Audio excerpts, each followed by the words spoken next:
اللہ کے نبی کے زمانے میں ایک صحابی اللہ کے نبی کے پاس آتی ہیں، مسند احمد کی صحیح روایت، جن کی چادر کپڑے سے نیچے، ٹخنے سے نیچے، چپل سے نیچے زمین کی مٹی اڑاتی ہوئی آتی ہے اور کہتی ہے اللہ کے رسول میں اس چادر کو اڑ کر نماز پڑھنے جاتی ہوں۔ آپ نے کہا چادر اتنی نیچی ہونی چاہیے۔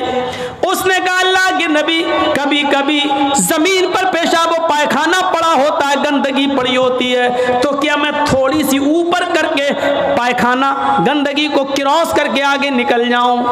آپ نے کہا نہیں، دائیں سے نکل جا، بائیں سے نکل جا۔ کہنے لگی دائیں بھی مرد بیٹھے ہوتے ہیں، بائیں بھی مرد بیٹھے ہوتے ہیں، مجھے اسی گندگی کے اوپر سے نکلنا ہے۔ اے اللہ کے رسول اجازت دے دیجئے، میں تھوڑا سا اوپر کر لوں اور نکل جاؤں، اس کے بعد نیچے کر لوں گا، جب گندگی کو کراس کر لوں گی تو چادر میں نیچے کر لوں گی۔ اللہ کے نبی کہتے ہیں اگر مرد دائیں بیٹھے ہیں بائیں بیٹھے ہیں تو تو اسی گندگی کے اوپر سے نکل جا۔ کہنے لگی اللہ کے رسول وہ گندگی میری چادر میں لگ جائے گی، آپ مجھے اوپر اٹھانے کی اجازت نہیں دے رہے ہیں، ٹخنے سے اوپر، چپل سے اوپر چادر اٹھانے کی اجازت کیوں نہیں دے دیتے ہیں؟ آپ نے کہا نہیں، چادر اٹھانے کی اجازت، چپل سے بھی اوپر چادر اٹھانے کی اجازت نہیں دوں گا۔ کہا اللہ کے رسول پھر اس چادر میں پیشاب و پائخانہ لگ جائے گا۔ آپ نے کہا لگ جانے دے۔ کہنے لگی اے اللہ کے رسول اسی چادر کو تو اوڑھ کر میں نماز پڑھتی ہوں مسجد میں، جب اوپر عورتوں کا الگ انتظام ہوتا ہے یا پردے میں عورتوں کا انتظام ہوتا ہے تو میں اسی چادر کو اوڑھے اوڑھے نماز پڑھتی ہوں۔ آپ نے کہا اسی چادر کو اوڑھ کر نماز پڑھ لے۔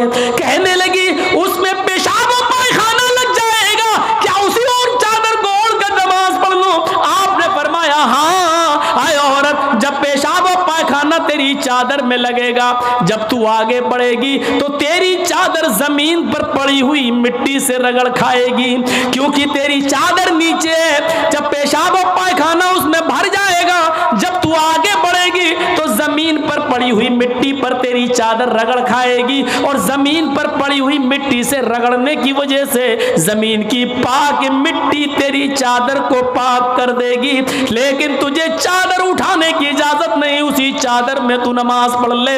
گندگی لگتی ہے تو لگ جانے دے، آگے بڑھے گی تو زمین پر پڑی ہوئی پاک مٹی تیری چادر کو پاک کر دے گی۔ میرے بھائیوں، پیشاب و پائخانہ دیکھ کر بھی اللہ کے رسول نے عورت کو چادر اٹھانے کی اجازت نہیں دی۔ میری بہنوں، تمہارے دل کیسے گوارا کر لیتے ہیں؟ جلسوں میں بھی چوڑیاں خریدنے کے لیے، بیلونز خریدنے کے لیے، جلیبیاں خریدنے کے لیے تم کس طریقے سے لیڈیز پنڈال سے نکل کر تم بازاروں میں گھوم لیتی ہو؟ شرم آنی چاہیے۔ تمہارے کلیجے اور تمہارے دل کیسے گوارا کر لیتے ہیں کہ لڑکے اور لڑکیاں ایک جگہ شاپنگ کریں، دکانداری کریں، خریداری کریں؟ یہ تمہارے کلیجے، تمہارے ضمیر کیسے گوارا کر لیتے ہیں؟ جبکہ اللہ کے نبی فرماتے ہیں لا یخلون رجل بامرأۃ الا کان ثالثہما الشیطان، کوئی مرد کسی عورت سے تنہائی میں نہ ملے، کوئی مرد کسی عورت سے اکیلے میں نہ ملے کہ اس میں تیسرا شیطان ہوتا ہے، اس میں تیسرا بہکانے والا شیطان ہوتا ہے۔ میرے بھائیوں، اسلام کا قانون یہی ہے، اسلام کا نظام یہی ہے۔ ایک عورت، اس کا شوہر مر چکا ہے، عورت کے پاس بہت زیادہ پیسہ ہے، وہ حج کرنا جانا چاہتی ہے، شوہر انتقال کر گیا، اب عورت اکیلے حج کرنے نہیں جا سکتی ہے، جبکہ مستطیع ہے، صاحب استطاعت ہے، حج کرنے جانا چاہتی ہے، اچھا کام کرنے جانا چاہتی ہے۔ اسلام کہتا ہے کہ تیرا شوہر نہیں ہے تو بھائی کے ساتھ جا، بھائی نہیں ہے تو باپ کے ساتھ جا، باپ نہیں ہے تو بیٹے کے ساتھ جا، لیکن کسی محرم کا ہونا ضروری ہے، اس کے ساتھ جا۔ چیخ کر عورت کہتی ہے کوئی نہیں ہے، میرے پاس دولت ہے۔ اللہ کے نبی کہتے ہیں پھر دولت سنبھال کر اپنے پاس رکھ، اگر تیرا بھائی نہیں ہے، بیٹا نہیں ہے، شوہر نہیں ہے، باپ نہیں ہے، کوئی محرم نہیں ہے تو تو اکیلے حج کرنے نہیں جا سکتی ہے۔ نہیں، اے اللہ کے نبی، میرا پڑوس میں بڑا اچھا نیک حاجی نمازی نیک آدمی رہتا ہے، میں اس کو بھائی بنا لیتی ہوں، چلی جاؤں؟